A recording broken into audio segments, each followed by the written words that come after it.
Hello everyone, and welcome back to the channel and this guide on the Onyxia's Lair raid encounter.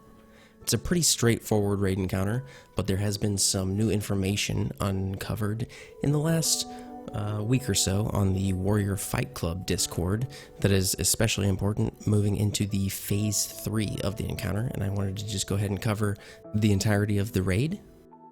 So starting off with the trash in the raid, there's only 3 trash pulls that you actually have to do. There's 4 trash mobs in total.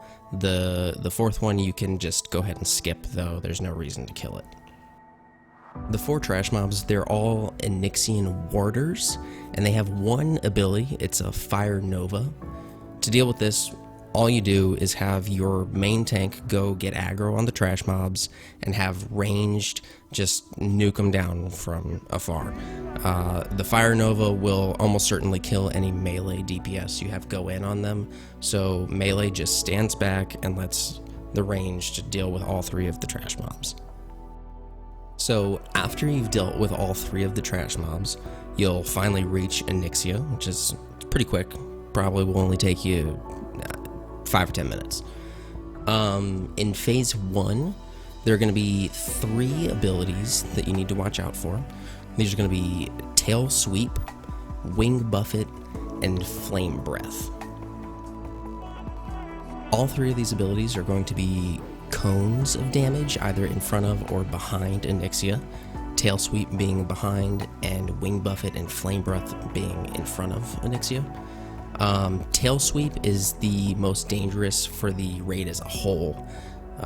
It's really only going to be a problem during the positioning phase of Phase 1, where she can knock people back into the whelp caves, which, depending on the size of your group, may or may not cause a wipe. You can recover from it, but in split runs, it might become an issue. As far as the positioning for Phase 1, I'll have a graphic here on the screen from Wowhead to illustrate how you want your raid to be standing. The red circle is going to be the boss. The green dot is where you want your tanks to be standing, so Onyxia's head will be facing the northernmost wall during Phase 1, so the Wing Buffet and Flame Breath will go right into the wall, and your 1 or 2 tanks, however you have your group composed, will just soak those 2 abilities, and they shouldn't touch the rest of your raid. And the blue circle on the right hand side of the graphic here is going to be where your DPS stands, as well as the healers. This can be on the right hand side or the left hand side, or even both, if that's how you decide you want to do it. And their main focus is going to be damaging the boss and dealing with any whelps that may have possibly spawned during positioning. So just a couple of tips as far as Phase 1 goes. It's very straightforward. Really, the only thing that you want to keep in mind if you decide to do split runs, for the past 2 weeks, my guild has been doing 20-man Onyxia runs, 2 groups going at the same time. You really want, in Phase 1, for your ranged, the mages, warlocks, and hunters, to be saving mana during Phase 1, just wanding, auto-shotting, because you want to get through Phase 2 as fast as possible. That's where the most mistakes are going to happen and going to be the easiest time to wipe if you're in a group smaller than a 40-man run. So just let your melee really deal with Phase 1. Onyxia transfers into Phase 2 at 65%, so even if it's just your melee going at it, it shouldn't take too much time to get into Phase 2. Okay, so moving on to Phase 2, like I said, Phase 2 is going to start at 65% health. During Phase 2, there are 2 abilities that you want to watch out for. The first one being the Deep Breath mechanic. This is going to be the easiest thing to kill a lot of people in your raid. So it's something that you really need people to be watching out for. In Phase 2, Onyxia is going to fly up into the air, and occasionally she'll do the Deep Breath mechanic, where she'll fly across the room and leave a trail of fire that will, unless people have a greater fire protection potion, it's probably going to kill them. So I'll have a graphic up on the screen again, thanks to Wowhead. So Onyxia can go in 4 orientations across the room during the deep breath mechanic. She'll either go from the east to west or west to east side of the room, and the north and south sides will be safe zones. She can go southwest to northeast or northeast to southwest, and leaving the northwest and southeast corners of the room as your safe zones where you want to stand. She can do northwest to southeast or southeast to northwest, leaving southwest and northeast as your safe zones. And then the final direction that she can go is either north to south or south to north, which then leaves the east and west sides as your safe zones. Now, in terms of the image here, it's obviously the red areas are the danger zones, and the blue areas are the safe zones where you want your raid to be standing during the deep breath mechanic. If you're using DBM or bigwigs, by the time this is announced from the add-on, you don't have a whole lot of time to react. So if you're in the middle when the warning goes off, chances are you're going to get hit by it. And if you aren't running a greater fire protection potion, it'll probably kill you. So just keep an eye on where she is. There has been a little bit of confusion in my guild about is the deep breath mechanic based on where she's physically positioned in the room, or is it based on the direction that she's looking at the time? The answer to that is it's based on physical location. The direction of her head is just going to point at whoever she's targeting with the fireball mechanic. So just pay attention to where she physically is in the room and move accordingly, and just try and stay in safe zones as much as you can. For melee, since she's going to be out of your range, you're just dealing with whelps during this phase, and if there's no whelps, just get to a safe zone. Don't worry about, trying to shoot her with your bow or gun, whatever. You're not going to do enough to make a difference. Okay, so then we get onto the fireball mechanic. This is the mechanic where the interesting news that's come up in the last week or so is involving the fireball mechanic. So the fireball mechanic has an aspect of it that is a threat drop. Okay, so whoever gets targeted by this mechanic is going to lose all threat on the boss, but it works in kind of a weird way. So immediately, first person that gets attacked by the fireball is going to be your main tank. They'll obviously have the most aggro, so they get it. Now, the thing that's been discovered this week is that if two people get hit by it, so you stack somebody else with your tank, the person with the lowest GUID is going to be the one who is affected by the aggro loss. So I'll go ahead and post down in the description below a couple of macros actually. The first one is going to require DBM, and what it's going to do is you'll have your tanks run this, or whoever you decide really. And what this is going to do is it's going to use the rangefinder of DBM.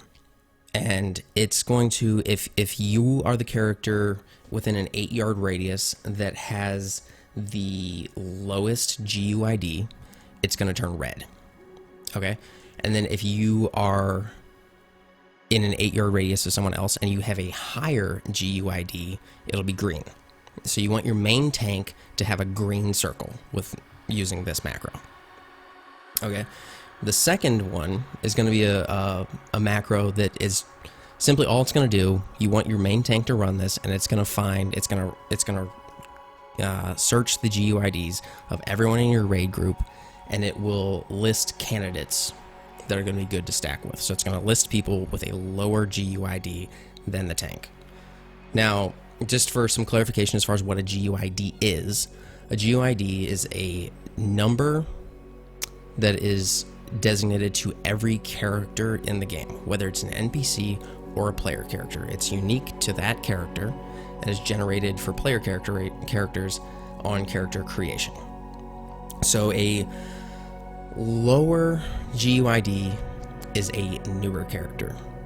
Not really sure how that works, but that's what's been found to have been the case. So it's just, for whatever reason, the way Onyxia has been coded is newer characters lose aggro easier than older characters. Why? Couldn't tell you, but that seems to be the way that this mechanic is working right now. So if you run these couple of macros, this will make the transition into Phase 3 very, very simple. Prior to this being known, surely you've seen it in the past if you've been running Onyxia for the past couple of weeks, where your ranged is going to get all the aggro during Phase 2. Onyxia is going to come down for Phase 3 and just start one-shotting all of your mages, and then you're down, you know, a quarter of your raid by the time you really get things settled in Phase 3. So if you run those couple of macros and get everything situated with your tanks for the fireball mechanic, it's going to be no problem at all. Onyxia is going to come down in Phase 3, head right back for your main tanks. So you'll be good and positioned, ready to keep on rolling through Phase 3, make this an absolute cakewalk to the end. So moving into Phase 3, she'll land at 40% health, so ranged is going to have 25% to do on their own. Melee's not going to be involved. In Phase 2, Melee's just, like I said, dealing with whelps that come spawning in through the sides, and that's their only focus during this phase. So Phase 3 starts, and she's going to go ahead and land, and almost immediately will cast Bellowing Roar. This is going to be a fear that lasts 2 to 3 seconds, and can be dispelled. Warriors can use Berserker Rage. If you have Dwarf Priests, you probably want to be casting Fear Ward on your tanks to make sure they don't get feared and Onyxia starts spinning, and you might line up bad timing with Flame Breath or something of that sort. So all the mechanics, apart from Berserker Rage from Phase 1, come back in Phase 3. Same mechanics, just with the addition of the Berserker Rage. And then one other thing, all the cracks in the ground are going to be shooting up fire damage. So you want to make sure you're not staying on cracks when she does the Berserker Rage. Another thing to note is Shaman can use Tremor Totems to dispel this fear. So like any other fear effect, whatever you have that'll dispel a fear, it'll dispel Berserker Rage. So you can keep on DPSing, healing, tanking, whatever you got going on. This is going to be a good time to be using, again, Greater Fire Protection Potions will be very helpful here, just to negate running through that fire while you're feared. Usually, if you're in a 40-man raid, this phase is going to go pretty quick. Warriors will probably go ahead and use Berserker Rage on, this is what I do on my warrior at least, go ahead and use Berserker Rage on the first, Bellowing Roar. And then by the time the second one comes up, you've probably already gone ahead and used Death Wish. So those fears aren't going to affect you anymore. Phase 3, it's 40% of health, real quick. Generally speaking, as long as your Phase 2 into Phase 3 transition is smooth, which, again, following what I was saying about the fireball mechanic that's been found, you shouldn't really have any problems. Phase 3, again, very, very straightforward. Just don't stand in front or directly behind her as a DPS or healer. Same positioning as you had in Phase 1, and you're in the clear, basically, by the time you get to Phase 3. And really, it's a pretty simple fight. This video may have seemed a little bit rambly due to I really wanted to get explained how the fireball mechanic works. So hopefully you guys have found this video helpful. If you have, please go ahead and hit subscribe and like on the video. If you have any questions or comments, go ahead and leave those in the comment section down below. And I look forward to